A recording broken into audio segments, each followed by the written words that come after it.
Hello there, everyone. How you doing today? I hope you're all well. Today we're going into r/pro-revenge, where the revenge is always well thought out and wonderfully executed.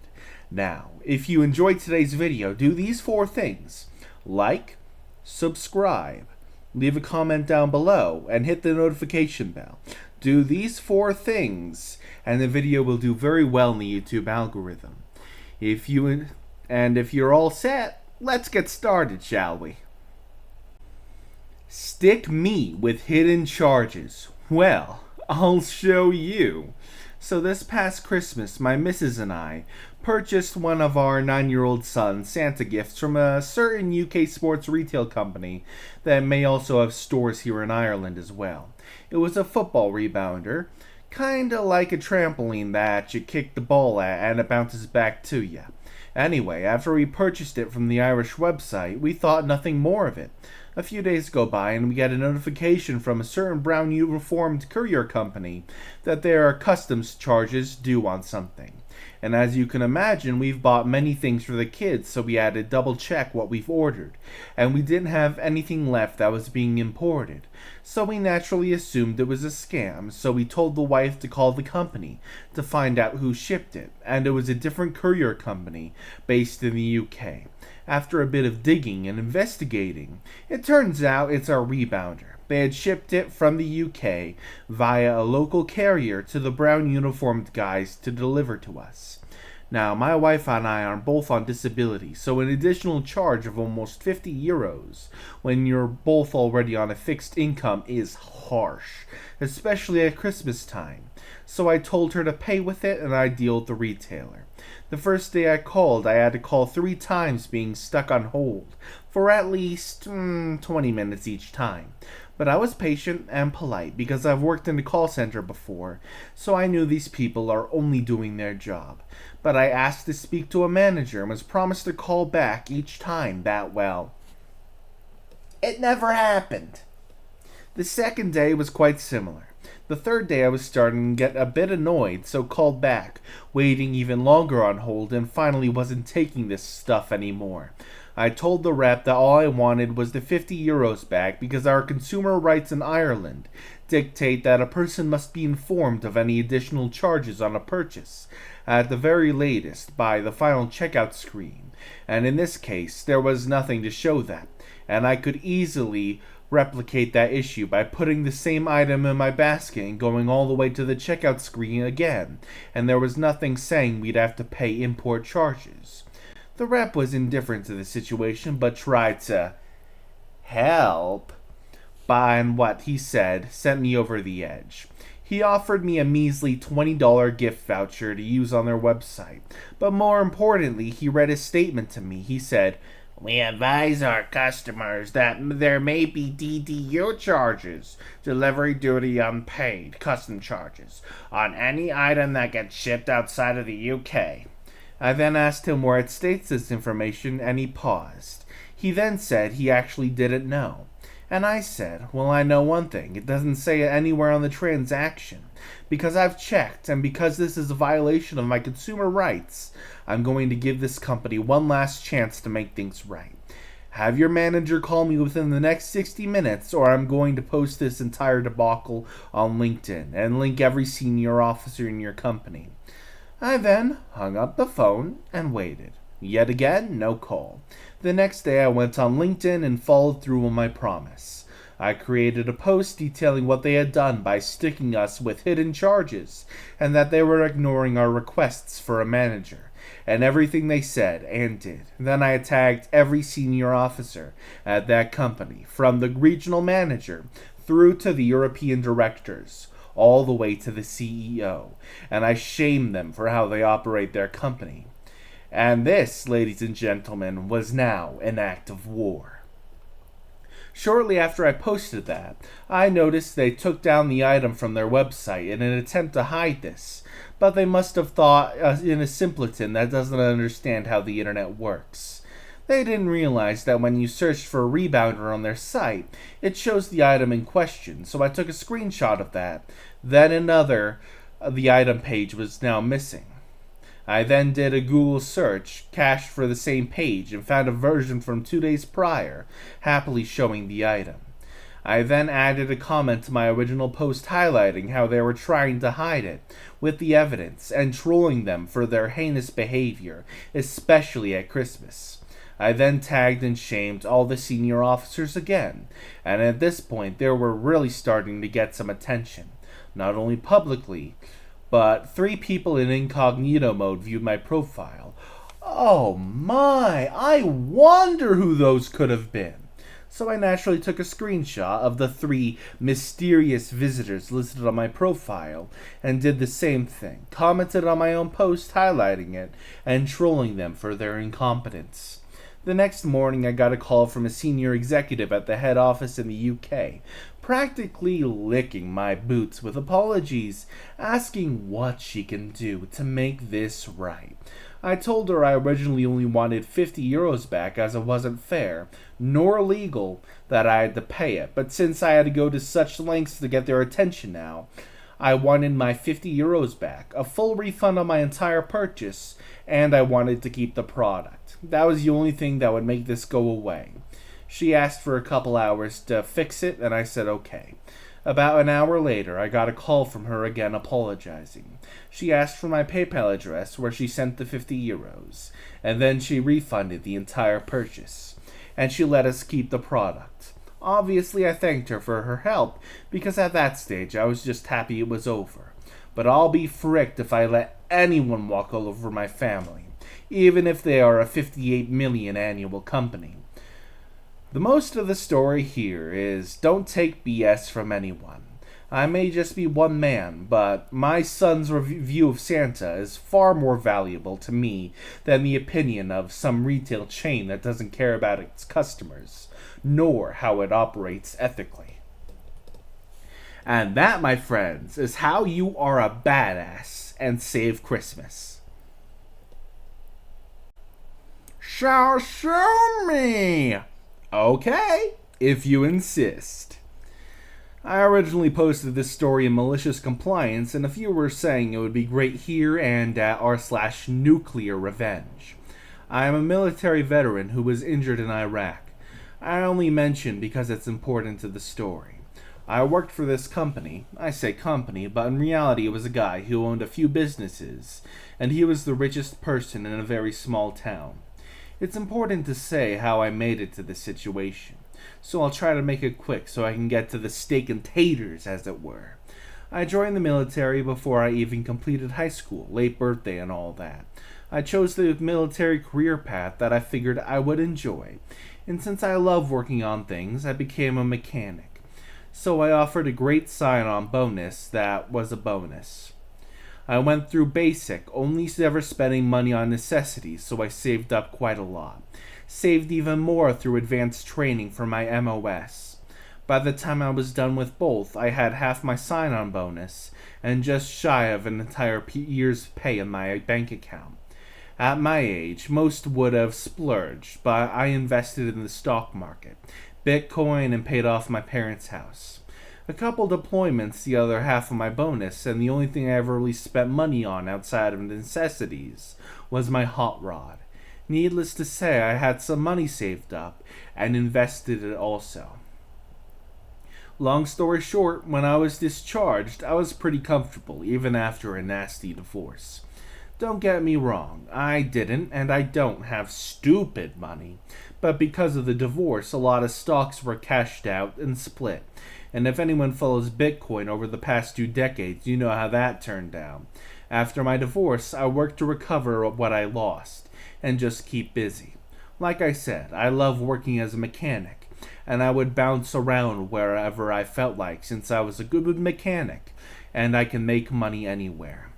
After a decade of this, I decided to set roots in a small town since it would be nice and quiet. By this point, I was tired of always working on other people's cars, and wanted to devote time to working on my car. I bought a small house and saw a help wanted sign at the local lube shop. I figured it'd be simple work just for me and could be something to cover my few expenses. I grabbed an application from the office, getting all kinds of looks from the townies. I'm 6 foot 3 inches since I discharged from the military. I stopped cutting my hair and shaving, and I have one full sleeve. Needless to say, most people cross the street instead of walking past. When I went to turn in my application, we'll call her Sue, the bookkeeper, she asked me a couple questions. Noticed I checked if I was a veteran, and I put a Y on my application. Later that day, Sue calls me and asks if I would come back in to meet the owner. Let's call him Peter. I agree, and Sue says Peter will be there in an hour, so if I come in then, we can talk about the position. I show up, and Peter's eyes bulge at first sight, but we get chatting, and my southern charm wins him over.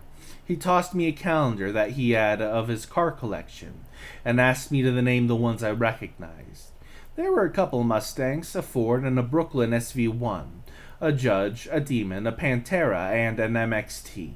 He was impressed that I knew what an SV1 was, and we chatted cars for a bit. He offered me the position and explained that I'd be paid $100 a day, and that I would work Monday to Saturday from 8 to 6, no overtime, but I would get a full day's pay even if we closed up shop early for some reason, and eat when I could. I would be off every Sunday, and one extra day during the week. Awesome start, and I could maybe work a year, no issues. Peter asks if I could help him out by being a relief worker for his other lube shops in neighboring towns. He says he'll give me $20 every day for travel, and basically I would be covering, so guys could take days off at other stores. I agreed and did all this for a year, and then disaster strikes. Peter meets Karen and falls madly in love with her in the span of a month. They get married and he starts supporting her and her gambling problem. This is when all of the problems start. One week I noticed my paycheck was only $250 and I ask about it. Sue tells me apparently there had been some changes and I should speak to Peter about it. Sure, no problem. I call Peter up and ask if we could talk about something. He shows up with Karen in tow, and I ask why my pay was short. He tells me it was because of the bad weather, and us closing early affected the business. I would have let it go because Peter was a nice guy, but Karen decided to speak. It isn't very fair of us to have to pay you for a full day if you don't work the full 10 hours. I said that'd be true if I wasn't on a negotiated day rate, and if I get paid for each day I work, not hourly. That's why I don't get paid 19 hours overtime each week. She claims that's not how it works anymore, and from now on I'd be paid for the hours I worked, and nothing else. Okay, whatever you say, Karen. Fast forward to the next week, we had a week's worth of very busy days. We were open a couple hours later than normal to finish up waiting customers, and I gave up one of my days off to cover for a sick coworker. So when what should have been an easily over $800 paycheck was only $600, I had some questions. I called Peter and asked him what was going on. I only get paid $600, and he says that's what we agreed to, $100 a day. I look at him blankly and ask if he forgot about last week, and he asked what about it. I reminded him, and he just says it is what it is. Okay, so at this point I'm aggravated. And that is when Karen walks in and asks what I'm bitching about now. I look at her coldly and say, well, I worked 80 hours last week and you only paid me $600. She looks at me and says, you're contracted labor, and you agreed to $100 per day, so why would we pay you more than that? I look at Peter and ask and ask if that's how it's going to be. And he just says, you heard the lady. I went home and convinced myself I was only working to cover my few living expenses anyway. The job isn't that hard. The only other things in this small town would have been assembling sheds or slinging chickens at a chicken plant. The next week, one of the guys I work with is getting yelled at in front of the customers by Karen about what she claims is an OSHA violation. She claims that as part owner of the company, it's her responsibility to ensure that all OSHA regulations are met, and his apparent violation was him wearing tinted safety glasses. Now, this is BS, because the base faced east-west, as I'm walking in, like a T-Rex in Dinosaur Movie, and has attracted Karen's attention, and she decides to shout at me. You got something to say, you big bitch? And I just kept walking. I told Sue she needed to have a long talk with Peter before Karen's mouth wrote checks he would have to cash. And she says I just keep the books, don't involve me. So this behavior goes on another year, and I'm finally at my limit.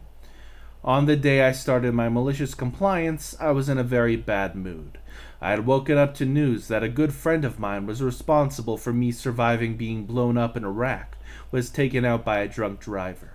Not wanting to deal with anyone, I tell the shop I'll be working pit all day, and to just let me be, because these guys have been working me with a few years now, and know something is up. I never once thought that this would be a day that I would need to deal with Karen, since I was working at the furthest shop from the main shop, and it was the opposite direction from the casinos. But I wasn't so lucky, or maybe I was. Peter and Karen show up, and she storms into the pit and scream at Peter to come look at this mess. I have no idea what she's talking about because I always kept the pit spotless and would clean as I worked. There were a lot of others who would clean at the end of the day. Her complaint were about 50 of the most common oil filters we would use in a day being stacked on my waste drums for easy access for me, so I wouldn't have to wait for the top guys to hand me filters. I did this all the time, and Peter knew about it, and he never cared before. He comes down and looks around and tells me, like he's talking to a teenager, "Clean up this pigsty." I'd shake my head and say, "Today's not the day, Peter. Move on and take her with you." This apparently infuriated Karen, who of course thought it was the utmost disrespect to her and Peter, and tells me if I don't like it, I'm free to leave. So I left. Now don't freak out, this story isn't over yet. That is just the first flap of the butterfly's wings that started up this massive shitstorm. The next day, Peter calls me and asks me to swing by the main store on my way home. I think he's going to apologize about the day before. Figured one of the other guys might have told him why I was so on edge. Not that that was what this was about. Peter called me in to inform me that in the next 6 months I would be on a probation period for my actions. And for these 6 months, I would only be paid $50 a day, and I wouldn't receive the normal $20 a day I received for driving to the other shops. I asked if he's serious about this, and he seriously considered what he was doing. This is when Peter let his true colors shows, and tells me I wasn't lucky I was fired for my constant disrespect towards him, and the co-owner Karen. If he didn't pity me for being a struggling disabled veteran, I never once discussed money with anyone. I worked with why Peter thought I was broke and desperate, and it was solely based on my appearance from what I could tell. He would have fired me long ago. Something inside me snapped, and I just started laughing. He asked me what I thought was so funny. I stood up to my full height and stepped into him like a drill sergeant about to give some wall-to-the-wall counseling and say, "You should reconsider your life choices and who you choose to go into business with then."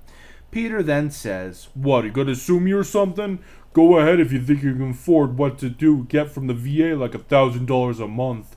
I know how bad you need this job." That wasn't my plan, but it kicked in the malicious compliance.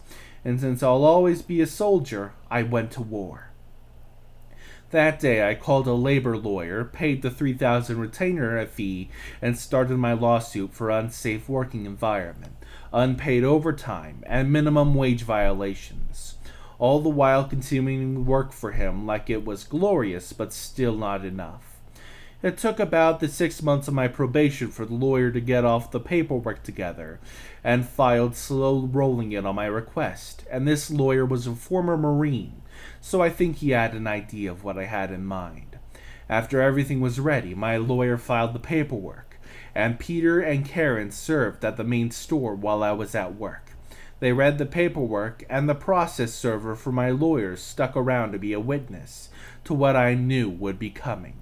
When they read that I was suing them, Karen and Peter flipped. Peter shouts, "I should kick your ass out, you ungrateful piece of shit!" And Karen screams, "You're freaking fired, you pussy. I bet you weren't even really in the military." The process server recorded everything, gave it to my lawyer, who added it to the lawsuit. Unlawful termination, because it's illegal to fire an employee because they're suing you. Next day, I opened up my lube shop car wash combo and started recruiting my former coworkers at higher pay plus commission. They also wanted to jump in on the lawsuit, and my lawyer was more than happy to add them to it. So 2 years down the road, after subpoenas to get security footage from the shops, the books going back 5 years, and sworn testimonies, we go to a mediation to settle. They offer a measly $50K to split between the 15 of us on the lawsuit, when that didn't even cover the unpaid overtime. We declined, and then our Apache came in to save the day. Sent by the IRS, delivered to my lawyer because of the request for the company's tax documents. Peter held each lube shop as its own individual LLC, each with its own tax ID and employment record. Peter and Karen thought it would be a smart move to file for a tax credit for employing a veteran at each of the 6 shops. In their filing, they claimed they employed a veteran, me, as a full-time employee working a minimum of 36 hours a week at a rate of $12 an hour. The government gives a tax break to companies that employ veterans. At the next mediation, my lawyer presents the reports to their lawyer and the mediator, and after a quick 20-minute discussion, Peter and Karen came back and agreed to settle at a request of $40,000 in unpaid overtime to split between 15 of us, and all legal fees, and a personal settlement for the unlawful termination suit of $20,000 for each shop I was listed as an employee at, as well as unpaid wages for the 6 months I was only paid $5 an hour. Their only demand was we all agree to a gag order so nothing would leave the mediator's table. Of course we signed and took our paychecks, but somehow their tax paperwork made its way to just the right person at the IRS, and they decided to audit Peter and Karen, and the investigation was opened on them for tax fraud. I sold the shop I opened the other guys and came over and jumped onto the lawsuits. They each paid me $8K, and I washed my hands on it. I put my house up for sale and moved away. I did go back about 8 months later because the guy who was supposed to take care of the lawn had apparently been arrested, and the yard went a few months without being cut before the city informed me that they weren't going to fine me $100 a day until it was brought to code. So I went down to mow it down while I decided to check in with my realtor to see if there was anything we could do about yard maintenance. And who do I see but little old Sue sitting in pretty at the front desk. Sue couldn't speak fast enough to tell me what had happened, and it was perfect. What I thought was an Apache turned out to be an atomic bomb. Peter had filed for bankruptcy and tried not to go broke after making a plea deal for probation with tax fraud and paying a ton in unpaid taxes. Karen took off with some dude she met at a casino. I asked Sue 2 questions: if she knew who reported the fraudulent tax paperwork to the IRS, and what happened with Peter's collection. She told me I have no idea, and to check the parking behind the realtor's office before leaving. On my way out, I took a peek behind the realtor's office to see a safety green SV1 sitting there. Apparently, Peter started selling off his cars early, and cheap, hoping that he would be able to buy them back after filing bankruptcy. To this day, I have no idea who, if anyone, actually turned in the paperwork to the IRS. My personal theory is whoever it was tasked with compiling it all with their claims, noticed something strange, and reported it. However, it happened. It couldn't have happened to anyone more deserving. Thank you all for watching today's video and listening to the stories buried within. If you enjoyed, like the video, subscribe to the channel, hit the notification bell, and leave a comment with your stories or comments on the stories. Doing these 4 things will help the video do much better. Now I will see you all next time. Hasta la pasta. A boop you.